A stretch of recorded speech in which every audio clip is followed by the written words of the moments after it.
ചെയ്യണമെന്നില്ല. എടാ ഞാൻ വളരെ ഇൻവോൾവ് ആയി. ഞാൻ ആക്ച്വലി ആ കസേരയിലായിരിക്കുന്നേ. പറ നീ. ഞാനൊരു ഇതില് അങ്ങ് പറഞ്ഞു അല്ല മാലിക് പോയതല്ലേ. നിനക്ക് ഡാർക്ക് ആയിരുന്നെന്ന് പറഞ്ഞില്ല, അതുകൊണ്ട് ചോദിച്ചതാ ഞാന്. മാലിക്കില് എന്താണ് ഞാൻ പഠിച്ചത്?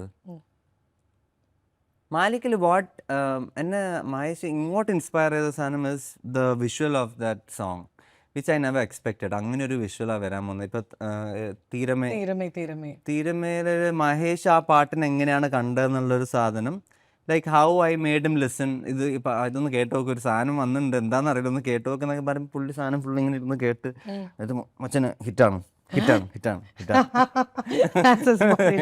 ഹിറ്റാണ് ഹിറ്റാണ് ഓക്കെയാണ് ഓക്കെയാണ് ഓക്കെ. എനിക്ക് തീരമേലെ ഏറ്റവും ഇഷ്ടപ്പെട്ടത് ആ തുടക്കമാണ്.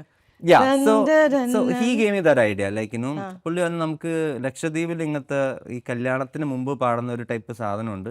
പുള്ളി എനിക്ക് പുള്ളി ഇതിൻ്റെ ആളാണല്ലോ, മറ്റേ റിസർച്ച് ആയിട്ടൊരു പെൻഡ്രൈവ് ആയിട്ട് വന്നിട്ടുണ്ട് കുറച്ച് സാധനം. അപ്പം അതിൻ്റെ അകത്ത് പുള്ളി ഒരു റൂമിൻ്റെ അകത്ത് ആൾക്കാർ ഇങ്ങനെ ഈ സാധനം കേട്ട് like okay this is a nice way to start a song. Like അപ്പം I took the same idea. എന്നിട്ട് നമ്മൾ അൻവർ അലീൻ്റെ അടുത്ത് പറഞ്ഞിട്ട് ഇങ്ങനെ നമുക്ക് ഇതെങ്ങനെയാണ് ഇതിൻ്റെ നമുക്ക് റിയൽ ടെക്സ്റ്റ് കണ്ടുപിടിക്കാൻ പറ്റും. സോ വി കോൾ സമ്മൺ in Lakshadweep. He helped us to find the real lyric, എന്താണ് അവർ പാടുന്നത് എന്നുള്ള സാധനം അവർ അൻവർ അലിയായിട്ട് ഡിസ്കസ് ചെയ്തിട്ട് ആ സാധനം നമുക്ക് കിട്ടി. പിന്നെ നമ്മൾ അതന്നെ വെച്ച് അങ്ങനെയാണ് ദാറ്റ്സ് ഹൗ ഐ ഗോട്ട്